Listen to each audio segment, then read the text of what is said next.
আসসালামু আলাইকুম। কেমন আছেন সবাই? আশা করি ভালো আছেন। সবাইকে স্বাগতম আমার চ্যানেল জুয়েলারি অরাতে। আজকে আপনাদের দেখাবো এই জুয়েলারি সেটটি আমি কিভাবে তৈরি করেছি। তাহলে চলুন দেখে নেওয়া যাক।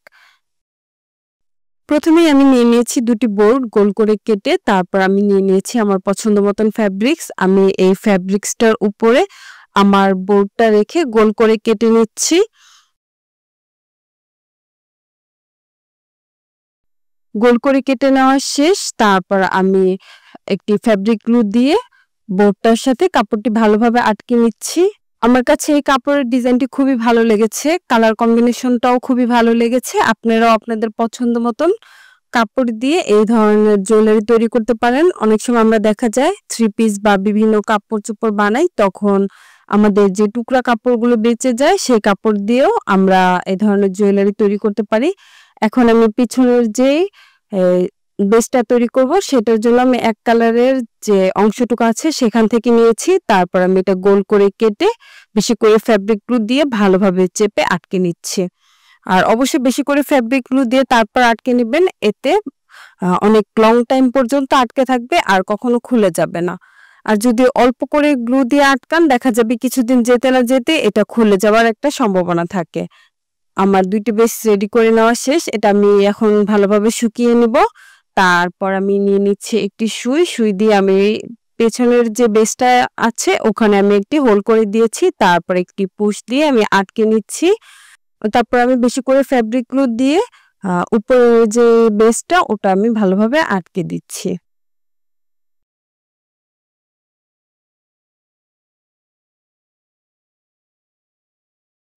তারপর আমি এটা ভালোভাবে শুকিয়ে নিয়েছি। আ তারপর আমি নিয়ে নিচ্ছি কিছু আই শেপ বা লিফ মিরর। তারপর নিয়ে নিচ্ছি কিছু রাউন্ড মিরর। তারপর আমি ফ্যাব্রিক গ্লুর সাহায্যে আপনারা একটু ভালোভাবে লক্ষ্য করলেই বুঝতে পারবেন কিভাবে আমি ডিজাইন করে নিচ্ছি। আপনারা আপনাদের পছন্দ মতন মিরর দিয়েও এই ডিজাইন করতে পারবেন। আপনারা এই লিফ শেপ মিররের পরিবর্তে চারকোনা বা অন্যান্য যে শেপের মিরর গুলো আছে সেগুলো দিয়েও তৈরি করতে পারবেন। আমার লিফ শেপ মিররটা দেওয়ার ফলে মনে হচ্ছিল জায়গাটা একটু ফাঁকা, ফাঁকা। তারপর আমি অ্যা ভাবলাম যে সাইড দিয়েও একটু গোল মিরর দেই, তাহলে পুরোটা ভরাট হবে আর দেখতেও খুবই সুন্দর লাগবে।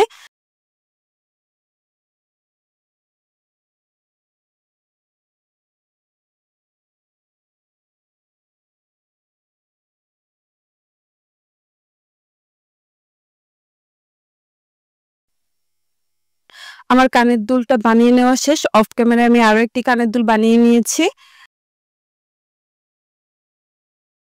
এখন আমি তৈরি করব আমার গলার সেটটা। আমি ২ টা বড় করে বোর্ড কেটে নিয়েছি। এগুলো হচ্ছে মাউন্ট বোর্ড। এগুলো একটু শক্ত টাইপের হয়। তারপর আমি নিয়ে নিয়েছি আমি যে আগের কানের দুলের জন্য যেই কাপড়টা রেখেছিলাম সেই কাপড়টা।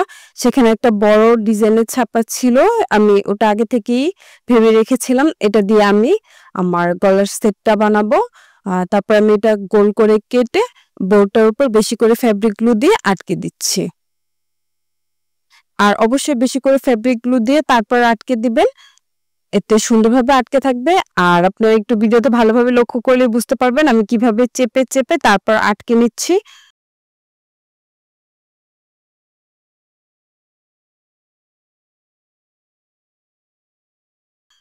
আমার আটকে নেওয়া শেষ। তারপর জুয়েলারি বেসের যে পেছনের সাইডটা হবে সেই বোর্ডটা আমি নিয়ে আ কাপড়ের উপর রেখে মাপ দিয়ে কেটে নিচ্ছি। আমি এখানেও এক কালারের কাপড় ইউজ করেছি। তারপর আমি বেশি করে ফেব্রিক গ্লু দিয়ে এটা ভালোভাবে আটকে নিব।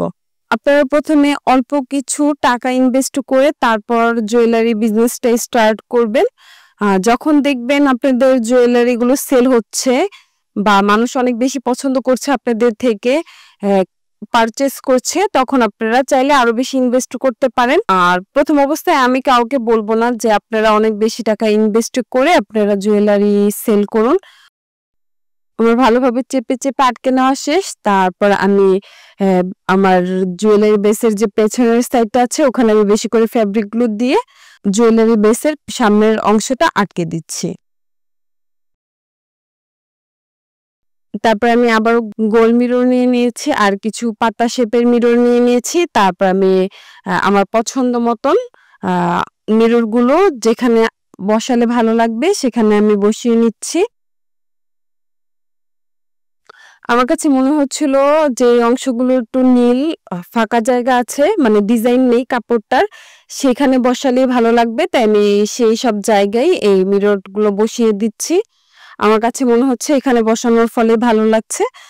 আপনারা যখন কাজ করবেন আপনারা একটু আগে মিরর বসিয়ে দেখবেন কেমন লাগে। সেই অনুযায়ী আপনারা কাজ করবেন। এই ধরনের হাতের কাজ সম্পূর্ণ আপনাদের পছন্দ বা আপনাদের ক্রিয়েটিভিটির উপরে ডিপেন্ড করে আপনারা কিভাবে এটা কত সুন্দর করে বসাতে পারেন। হ্যান্ডমেড জুয়েলারি বিশেষ করে সুতা কাপড় বা মিরর দিয়ে তৈরি হলে পানি বা অতিরিক্ত আর্দ্রতা থেকে দূরে রাখুন। পানি লাগলে দ্রুত শুকিয়ে ফেলুন। আমার মিররগুলো বসিয়ে নেওয়া শেষ। তারপর আমি নিয়ে নিয়েছি একটি কাপড় সেলাই করার সুই। কাপড় সেলাই করার সুই দিয়ে আমি বেস্টের মধ্যে ২ টি হোল করে নিয়েছি।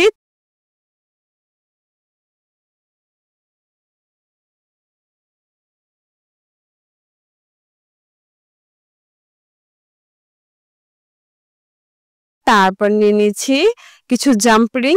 একটি প্লায়ারের সাহায্যে আমি জাম্প রিংটা খুলে যে হোলগুলো করেছি সেখানে আমি আটকে দিব জাম্প রিংগুলো।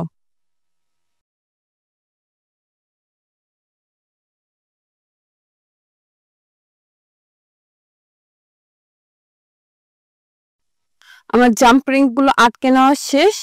তারপর আমি নিয়ে নিয়েছি কিছু টেসেল। এই টেসেলের যে মাঝের অংশটা আছে ওখানে আমি সুই সুতার সাহায্যে দেখুন কিভাবে আমি সুতাটা আটকে নিচ্ছি।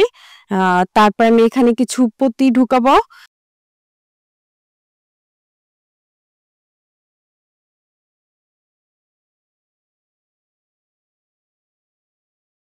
নিয়ে নিয়েছি কিছু কাঠের পুঁতি নীল কালারের। প্রথমে আমি যে গোল পুঁতি আছে ওটা দিব, তারপর আমি যে লম্বা পুঁতি আছে সেটা আটকে দিব।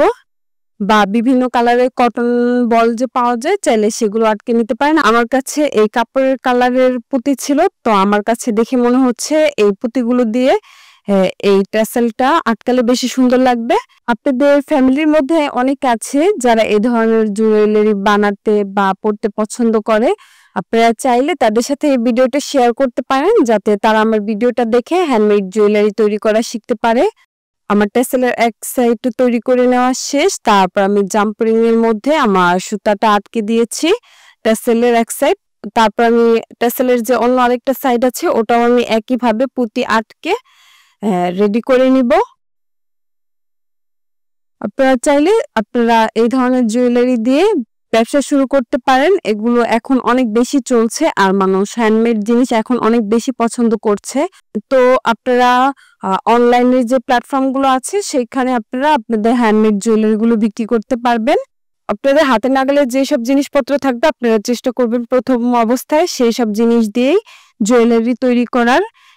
আমার ট্যাসেলের কাজ কমপ্লিট হয়ে গেছে। তারপর আমার মনে হচ্ছিল যে গলার সেটটার সাইডের অংশটা কিছু ফাঁকা আছে। আমার গলার সেটের যে সাইডের অংশগুলো এগুলো দেখে মনে হচ্ছিল পুরাটাই কেমন ফাঁকা ফাঁকা লাগছে। তো আমি আরো কিছু পাতা শেপ বা লিফ শেপ মিরর নিয়ে পুরাটা আটকে দিচ্ছি। আমার কাছে এতে মনে হচ্ছে আরো মানে লুকটা আরো বেশি ভালো লাগছে। কেমন লেগেছে ভিডিওটা অবশ্যই কমেন্ট করে জানাতে ভুলবেন না। ভিডিও রিলেটেড যদি আপনাদের কোনো প্রশ্ন থেকে থাকে অবশ্যই আমাকে প্রশ্ন করবেন, আমি চেষ্টা করব আপনাদের প্রশ্নের উত্তর করতে। আর ভিডিওটি শেষ পর্যন্ত দেখার জন্য সবাইকে অসংখ্য ধন্যবাদ। আমি জানি আজকের এই ভিডিওটি অনেক লং হয়েছে যেহেতু আমি জুয়েলারি একটি পুরো সেট তৈরি করে দেখিয়েছি, তো একটু বেশি সময় লাগবে। আর যারা ভিডিওটি শেষ পর্যন্ত দেখেছেন সবাইকে অসংখ্য ধন্যবাদ।